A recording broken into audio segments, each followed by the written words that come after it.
Our Purpose Here on Earth by Casey Hampton. Why do we wake up each morning breathing in fresh air at no cost when someone in the world is having a tube put down their throat because they can no longer breathe on their own? Why do we have a roof over our heads that shield us from the treacherous weather when there's homeless that surround the street dying because there's nowhere for them to go? Why do we drink clean water and bathe from showers every day to wash away filth and muck when people in Uganda are poisoned from just one sip?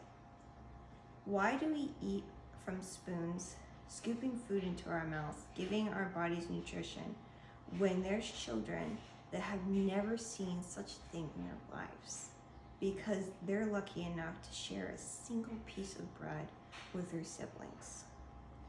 Why do politicians praise equality and unity for all when there are still people of color being shot by officers in blue as their cold blood runs red, just like me and you?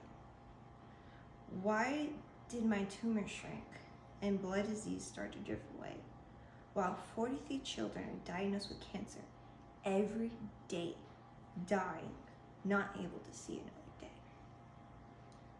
I don't have these answers and probably never will. There's no way to know for sure why we breathe fresh air when someone in the world is taking their last.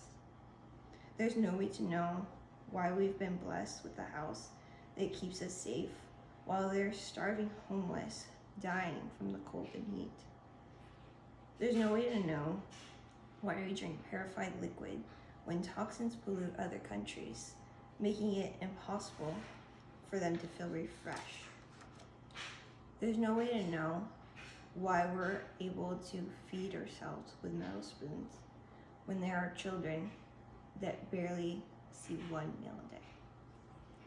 There's no way to know why we've come so far living in a white male supremacy world when there are people of color and gender that are just as equal and qualified for the job.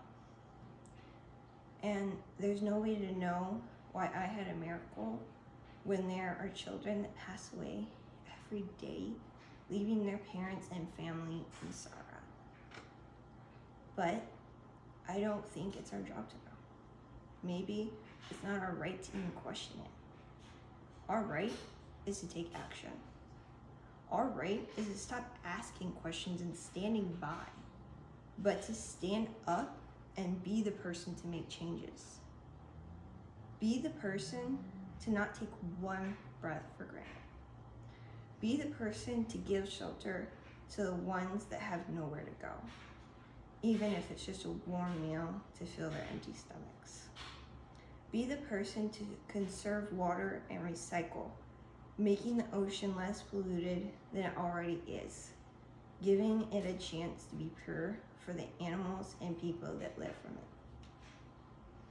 Be the person that doesn't waste food, being more considerate of the children that is starving across the world and right next door.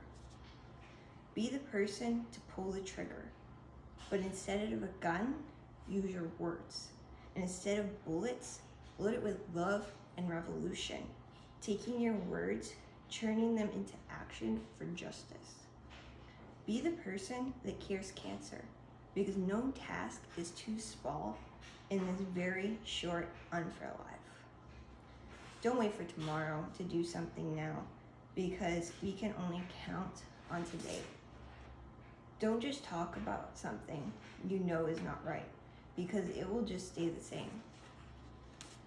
Don't sit back and watch these things happen, even though they bring you anger. Take action now, because now is all we have. Now is the time to make it count for the tomorrow that is promised to the ones around us.